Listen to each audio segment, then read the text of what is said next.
Foi muito grave o que aconteceu ontem na Câmara Federal, um golpe de Estado, a tentativa de colocar no governo ilegitimamente um grupo de pessoas sem voto, de evidentemente substituir a eleição direta de 100 milhões de brasileiros por um acordo de cúpula que permitiu a construção desta maioria parlamentar a favor de um golpe.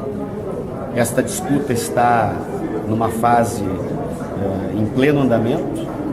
Nós vamos trabalhar muito nas próximas semanas para reverter a decisão do Senado. Qual vai ser a estratégia para reverter essa situação? Nós vamos reafirmar a defesa da presidenta, vamos continuar dizendo ao Brasil e a cada um dos senadores de que a presidenta não cometeu nenhum crime, não desviou um único centavo de recurso público e, portanto, não há nenhuma justificativa para cassar o mandato da presidenta, a não ser a aplicação de um golpe do estilo parlamentar, que foi o que ocorreu, infelizmente, para o Brasil e para a nossa história, ontem à noite aqui na Câmara. E não dá para deixar de dizer, que este golpe parlamentar impetrado na Câmara, além da falta de legitimidade de não ter votos para eleger um presidente da República, ele carrega a mácula de ter sido coordenado por um dos políticos mais corruptos da história do Brasil.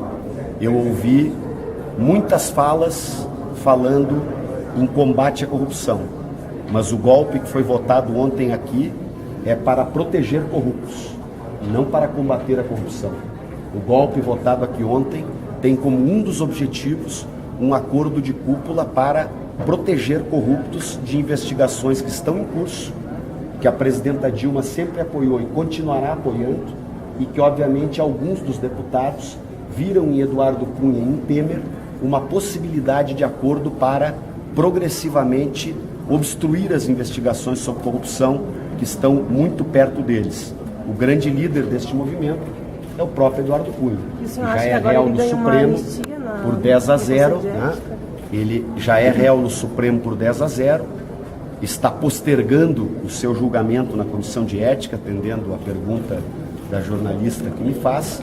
É vergonhosa a forma como ele tem manipulado o Conselho de Ética. E merece anistia por ter conseguido impeachment da abertura do processo. O deputado Paulinho da Força é um destes deputados corruptos que está ao lado de Eduardo Cunha, buscando proteção para não ser julgado. Ele também é um deputado que responde a processos muito graves, E ele é um daqueles que busca este biombo do golpe para se proteger. E eu digo aqui aquilo que quase toda a imprensa internacional está falando. Uma presidenta honesta que não responde a um único processo, que não desviou um centavo de dinheiro público, está enfrentando uma tentativa de cassação capitaneada por um dos políticos mais corruptos da história do país e um colega como Paulinho da Força, que também responde a questões graves de corrupção. Mas o problema do Brasil hoje não é Cunha escapar. O problema do Brasil é que, enquanto ele está solto, para usar a tua linguagem, ele está caçando a democracia brasileira. Este é o problema do Brasil hoje. Então, nosso problema é de curto prazo.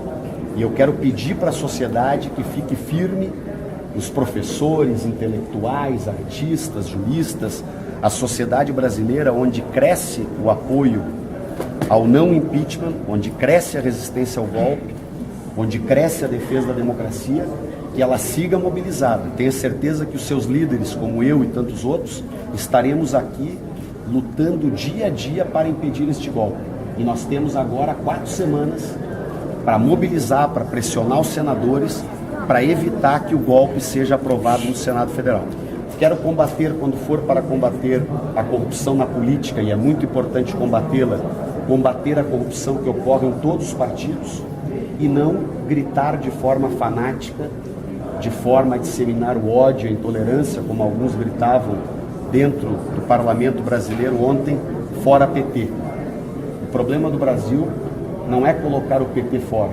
O problema do Brasil é construir políticas públicas de qualidade e combater a todos de forma igual e republicana que cometam atos de corrupção, punir a todos esses dentro do devido processo legal e construir realmente um país que tenha cada vez mais firmeza no combate à corrupção. A presidenta Dilma, aliás, está pagando um preço caro pela sua firmeza para combater a corrupção.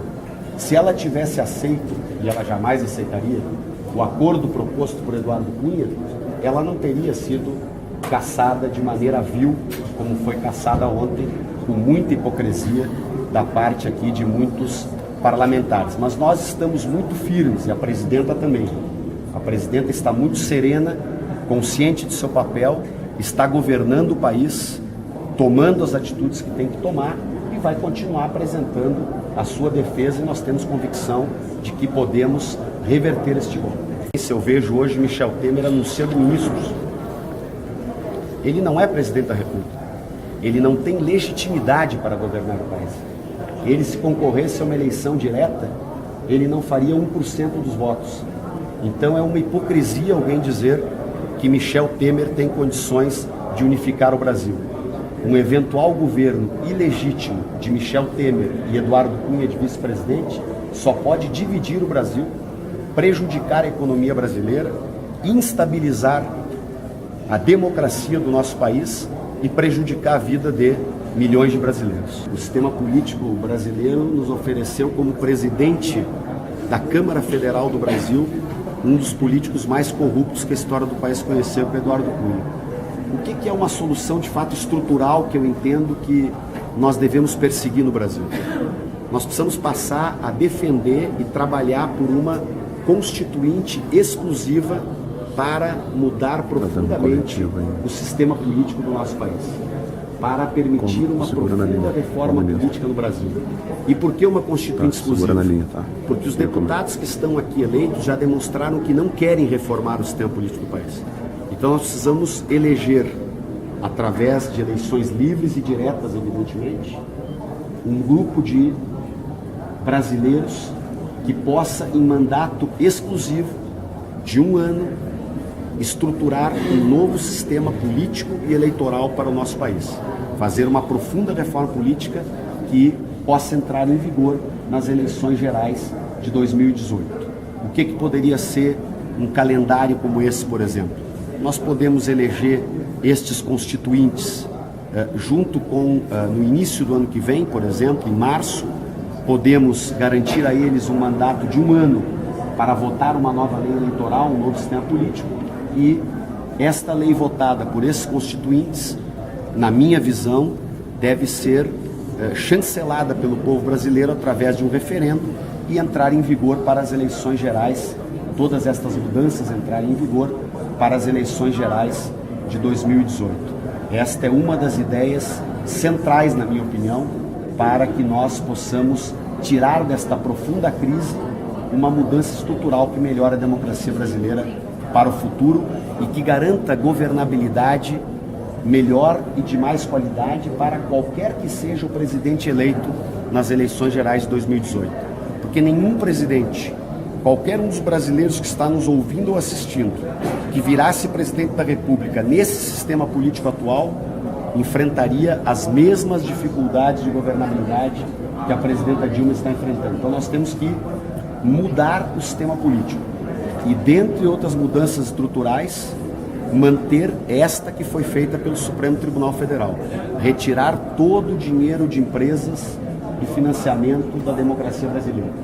Este Congresso que está eleito aqui é um Congresso que tem alto poder de influência do poder econômico sobre ele. Então, elegermos um novo Congresso, um novo sistema político, sem dinheiro de empresas e com outras mudanças estruturais, isto sim é uma mudança para pensarmos na democracia brasileira para o futuro.